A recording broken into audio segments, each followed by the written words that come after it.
Let's be honest for a second. What happens to a man after he gets married? He doesn't just sign a contract. He signs away time, freedom, often identity. His weekends aren't his anymore.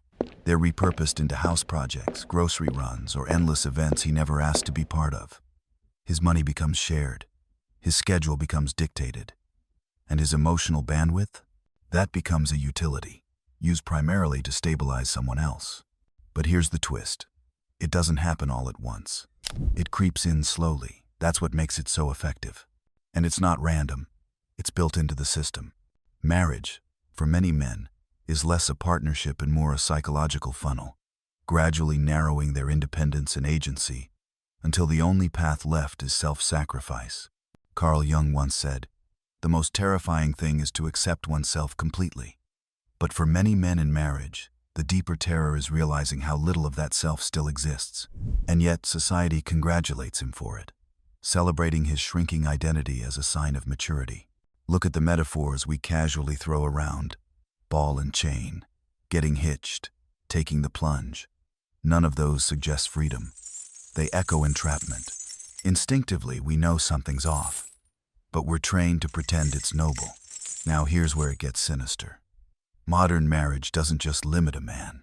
It teaches him to smile while it does. This isn't about bitterness. It's about patterns. Jungian psychology tells us that the anima, the inner feminine within a man's psyche, holds powerful sway over his decisions, especially when it remains unintegrated. That anima, projected onto a partner, compels men to sacrifice themselves not just out of love, but out of a subconscious need for approval, for union. It's a kind of spell, a psychological contract that runs deeper than the legal one.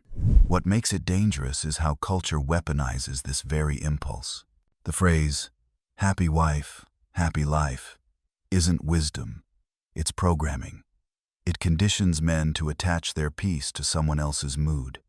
And once your peace is outsourced like that, you've lost sovereignty. Over time, this creates an emotional ecosystem where only one person's feelings matter. The woman's happiness becomes the metric for success. The man's feelings? Negotiable, disposable, secondary. And he agrees to this, not out of weakness, but out of love. But here's the kicker. Love, when weaponized by cultural expectation, becomes obligation. And obligation, when no longer freely given, becomes servitude. Arthur Schopenhauer once observed, "A man can be himself only so long as he is alone."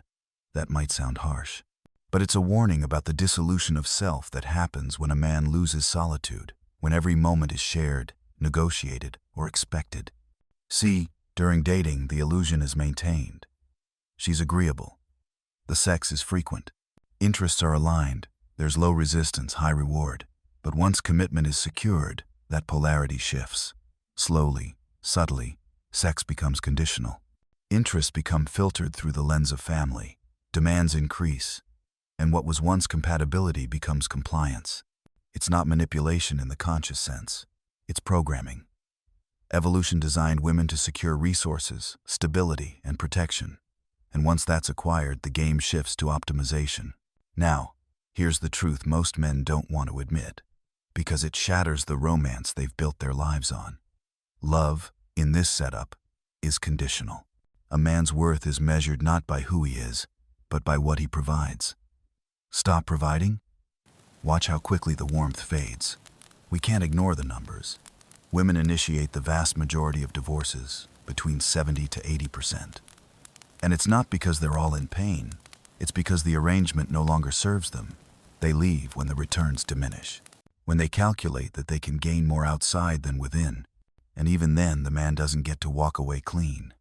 The court ensures that his labor, his resources continue to be extracted through alimony, child support, and asset division. He pays for a family he no longer sees, a house he no longer lives in, and a lifestyle he no longer controls. That's not a broken system. It's a design, one that sees the man not as a person, but as a utility. But the most brutal part isn't financial. It's psychological. A man doesn't just lose access to his own life. He loses access to his mind. His sense of self erodes under the constant pressure to keep everyone else happy. He's no longer asked what he wants. He's expected to suppress it for the greater good. This leads to what psychologists call learned helplessness. After enough attempts to assert his needs are punished or ignored, he stops trying. He folds in on himself. He no longer resists, not because he agrees, but because resistance has become exhausting. And here's the terrifying twist. Many men begin to defend the very system that's breaking them. They rationalize. They say things like, "This is just what it means to be a man," or "Real love requires sacrifice." They gaslight themselves into compliance. That's not maturity. That's what I call domestic Stockholm syndrome. He identifies with the captor. He thinks her satisfaction is his salvation. And he'll fight anyone who questions the system. Because to question it means admitting he gave everything away and got almost nothing back. Even other men won't tell the truth. Why? Because they can't. To admit it means admitting they lost themselves. So they pretend. They post happy photos, repeat the mantras, and talk about how lucky they are while dying quietly inside. And society? It cheers. It praises the sacrificial man, the father who gives everything, the husband who works 2 jobs, the man who dies younger, smiles less, and says he's fulfilled because he did it for the family. Religion echoes this. Love like Christ, they say. Sacrifice like the Savior. And while spiritual virtue has its place, it's often used to demand from men what no one dares ask of women: unconditional giving. But here's the problem. Unconditional giving without reciprocal respect isn't love. It's exploitation. And it gets passed down, generation to generation. Sons watch their fathers disappear into silence. Daughters grow up expecting a man to serve while smiling. And the cycle repeats. The tragedy isn't that women exploit this system. It's that men are never trained to recognize it. They're taught to give, to protect, to provide. But no one ever teaches them to protect themselves from the very people they're supposed to protect. That's where this entire setup becomes less about love and more about control. Most men think they can outwork the trap. They believe that if they just do more, communicate better, provide more stability, and become more attractive, then the dynamic will shift in their favor. If they prove their loyalty, their wife will value them more. If they sacrifice more, she'll love deeper. But here's the hard truth. You can't negotiate with biology. What you're dealing with isn't a rational agreement. It's a system built on ancient instincts. Women aren't consciously choosing to exploit men. Their behavior is shaped by thousands of years of evolutionary selection. The women who secured protection and resources survived. The ones who didn't reproduce. So their psychological blueprint, subtle, unconscious, but powerful, drives them to optimize every relationship for maximum benefit. The more a man provides, the more they demand, not out of malice, out of design. Meanwhile, men are stuck playing a game they don't even know has rules. They think relationships are about mutual love, shared happiness, teamwork. But what they miss is that the game is played with leverage, and the person with the most options always holds the most power. Here's the paradox. The more you give, the more replaceable you become. Because once you're seen as indispensable to her lifestyle, you stop being seen as a person. You become a role, a function, a provider, a problem solver, a protector, a therapist, a bank account. And roles are easy to fill. That's why women walk away from marriages after 20 years, with alimony secured and the kids grown. Not because something suddenly went wrong, but because the arrangement no longer maximized benefit. And with the courts on her side, the exit is clean. The man, however, is left confused, empty, and often still paying for the structure he was just removed from. But let's go deeper. This isn't just economic warfare. It's emotional reprogramming.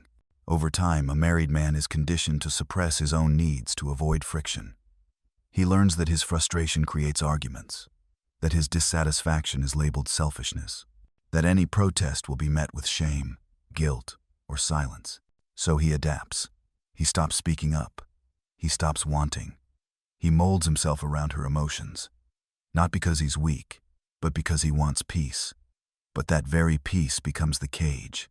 This is where the psychological term learned helplessness hits hard. It's when someone, after repeated experiences of failure or punishment, stops trying. Even if a door is open, they don't walk through it because they've been trained to expect pain. That's the married man's condition, and it gets worse. He starts defending the system.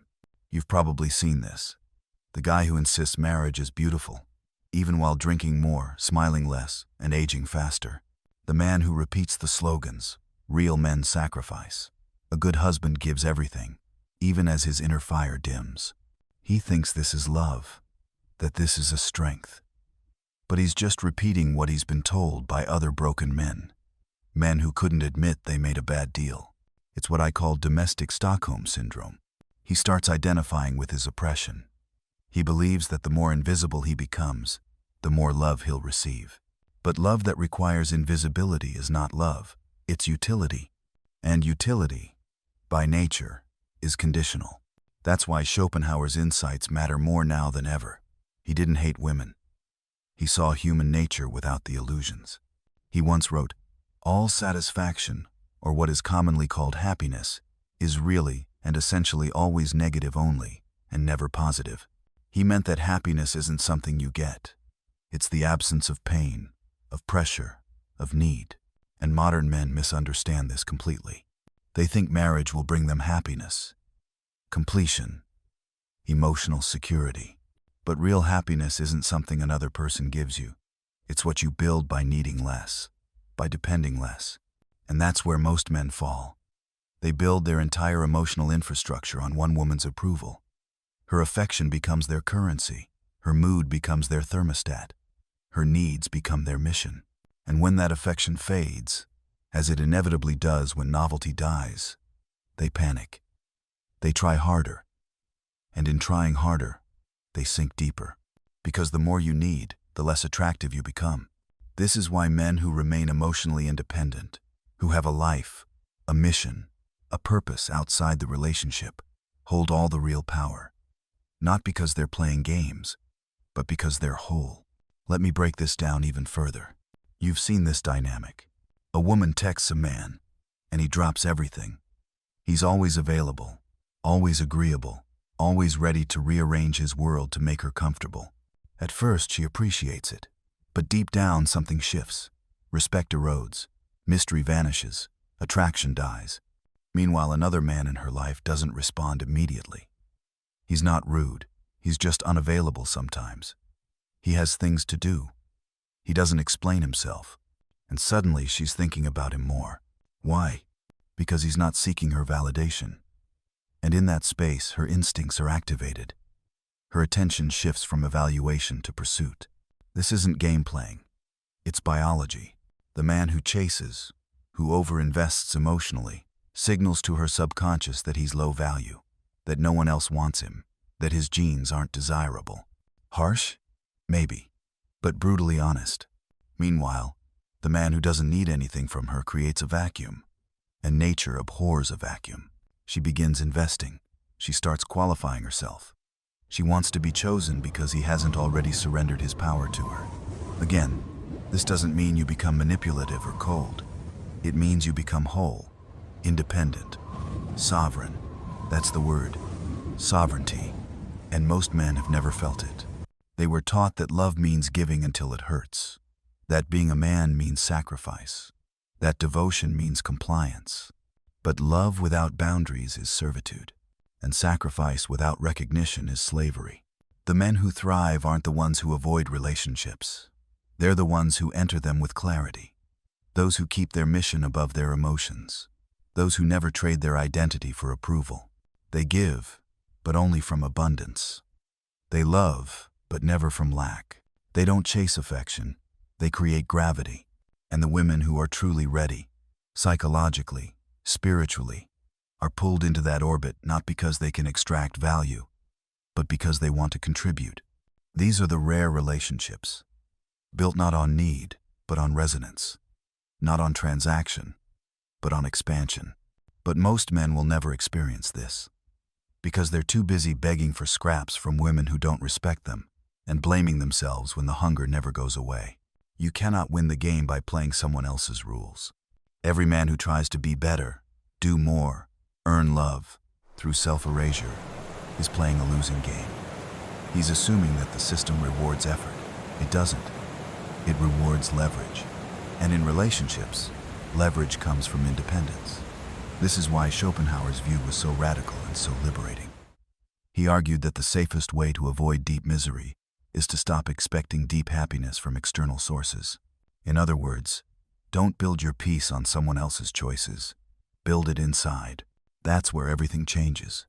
When you eliminate the fantasy that marriage will complete you, you stop entering relationships with desperation. You start evaluating them like contracts. What are the terms? What's the cost? What am I giving up? And most importantly, does this serve my long-term self-respect? Most men never ask these questions. Why? Because they've been conditioned to believe that love is above logic, that emotions are sacred. Asking for clarity means you're cold or calculating. But let me ask you this. Would you sign a lifelong business deal without reading the fine print? Because that's what marriage is. A long-term contract with vague emotional terms and binding legal consequences. You wouldn't do it in any other domain of life. But in love, you're expected to jump in blindfolded and smile while doing it. That's not bravery. That's naivety. The man who becomes psychologically sovereign doesn't surrender himself to that model. He builds a life first, then chooses if a partnership fits into it, not the other way around. He doesn't abandon the connection. He redefines it. He says, I'll engage, but not at the cost of myself. I'll give, but not endlessly. I'll love, but never as a substitute for my own identity. This is where the red pill mindset enters. Not as bitterness, but as clarity. It's not about hating women. It's about seeing the game without the illusion. Understanding that most of what's sold as romance is just evolutionary psychology dressed in wedding vows. Once you see that, you stop asking, how can I be loved? And start asking, what do I value? And when that shift happens, everything changes. You stop chasing women who don't appreciate you. You stop rearranging your life to please someone who hasn't earned your effort. You stop begging for emotional crumbs. And what happens next is unexpected. You become magnetic. Because women, despite their words, are wired to respond to strength, to sovereignty, to a man who doesn't need them, but chooses them. When you develop psychological independence, you become rare. And in human dynamics, rarity equals value. Let's be clear. This isn't about playing hard to get. It's about becoming so fulfilled in your purpose that nothing, no relationship, no rejection, can shake your core. You become the man who doesn't flinch when she pulls away, who doesn't panic when she tests your boundaries, who doesn't crumble when love becomes conditional, because your love for yourself was never up for negotiation. You don't avoid pain. You transcend it. This is what the majority of men will never understand, because they've been sold the lie that relationships are about merging identities. But the truth is, real love happens when two complete people come together, not to fill each other's emptiness, but to amplify each other's strength. That's why the marriage industrial complex fears this mindset. Because when men wake up to their value, they stop giving it away for free. They stop sacrificing blindly. They stop believing that sacrifice equals virtue. They start making choices. And society doesn't like men who choose themselves. Because a man who puts his happiness above blind duty threatens a system built on male sacrifice. He threatens the stability of families that depend on him being silent. He threatens the economy that runs on his labor. He threatens the myth of romantic love that keeps everyone compliant. That's why the moment a man questions marriage, he's labeled selfish, immature, a failure. But that shame is just a defense mechanism, a smokescreen, because the truth is, most people are scared of a man who doesn't need approval, a man who doesn't seek validation, a man who can walk away. Because that kind of man can't be controlled. Now here's the deeper irony. The man who no longer needs a relationship to feel whole is the only one who can experience love without fear. He's not clinging. He's not bargaining. He's not performing. He's choosing. And in that choice, he finds peace. When you don't need anything from a woman, her love, her approval, her attention, you can finally see her for who she is. You can accept what she offers without illusion. You can love without obsession, care without control, and walk away without collapsing. That's not detachment. That's mastery. And it creates a new kind of relationship, one based on mutual respect, not mutual dependency. But this kind of connection is rare, because it requires both people to do the inner work, to confront their shadows, to outgrow their programming. And let's be honest, most won't. Most will keep seeking completion in others, keep recycling the same pain, keep calling sacrifice love and dependence romance. But if you've made it this far, you're not most men. You're starting to see, to feel, to remember who you were before the world told you who to become. So here's the question. Will you go back to sleep, or will you build something real? Not a fantasy, not a performance, but a life so full, so honest, so complete, that love becomes the bonus, not the foundation. Because in the end, the strong don't avoid relationships because they fear connection. They demand relationships that match their depth. They don't settle for anything less because they don't need anything more. And in that freedom, they become something terrifying to the system. A man who cannot be broken. A man who loves from abundance, not lack. A man who gives, not because he must, but because he chooses. That's the real revolution. That's the true red pill. And that's where your life begins. Not when someone finally gives you what you want, but when you no longer need anyone to give it to you, because you've already built it within.